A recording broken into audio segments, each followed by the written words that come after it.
परमेश्वर के धन्य नाम की महिमा हो। प्रभात मनन के सत्र 1127 में आप सभी का स्वागत करता हूं। आइए आज का मनन के लिए हम पढ़ते हैं पहला थिस्सलुनीके अध्याय 5 पद 13 के अंतिम भाग।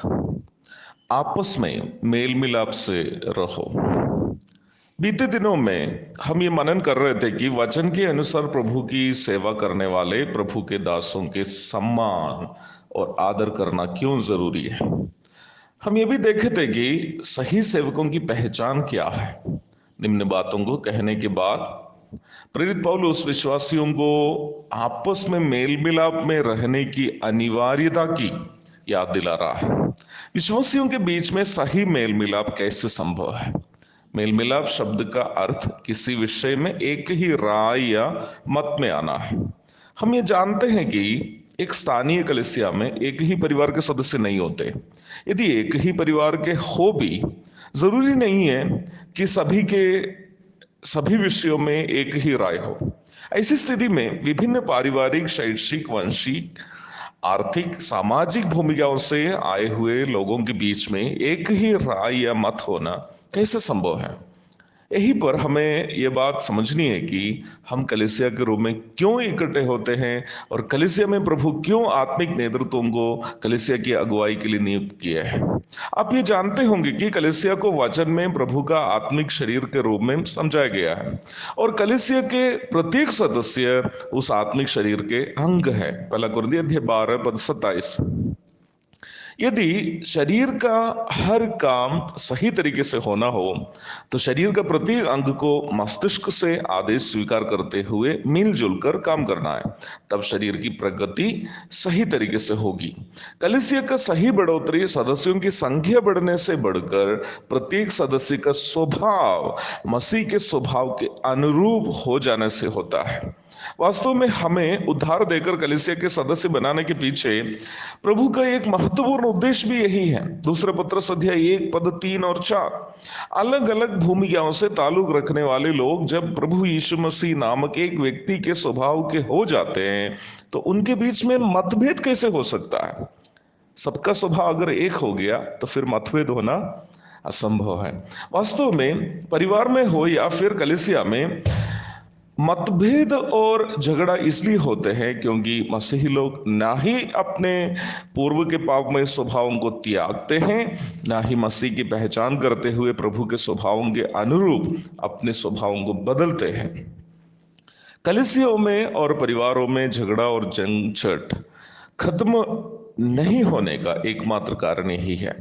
तब मेल मिलाप शब्द से बाइबल का अर्थ यीशु मसीह के स्वभावों के साथ मेल में आना है।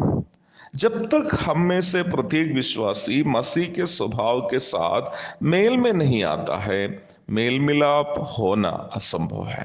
इसलिए प्रत्येक विश्वासी के अंदर एक हार्दिक इच्छा होनी चाहिए कि उनका अपना स्वभाव बदल जाए और वह मसीह के स्वभाव के अनुरूप ढल जाए। हर एक विश्वासी अपने पापमय स्वभाव की पहचान करनी है और प्रभु से प्रार्थना करनी है कि अपना पापमय स्वभाव बदलकर मसीह के स्वभाव में बदल जाए। मैं अपने विषय में आपसे कहना चाहता हूं कि मैं बहुत जल्दी गुस्सा में आने वाला एक व्यक्ति था। बिहार में भी मुझे पहचानने वाले ज्यादातर लोग ये बात जानते हैं। मेरी माँ के अनुसार मेरे मामा जी भी बहुत जल्दी गुस्से में आने वाला एक व्यक्ति था।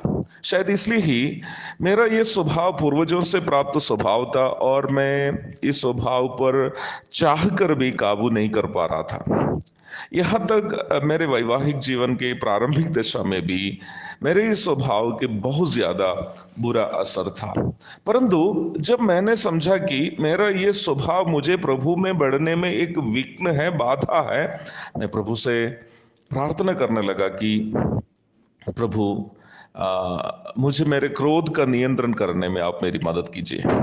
प्रभु के अनुग्रह से मैं अभी काफी हद तक मेरे क्रोध पर काबू कर पा रहा हूं।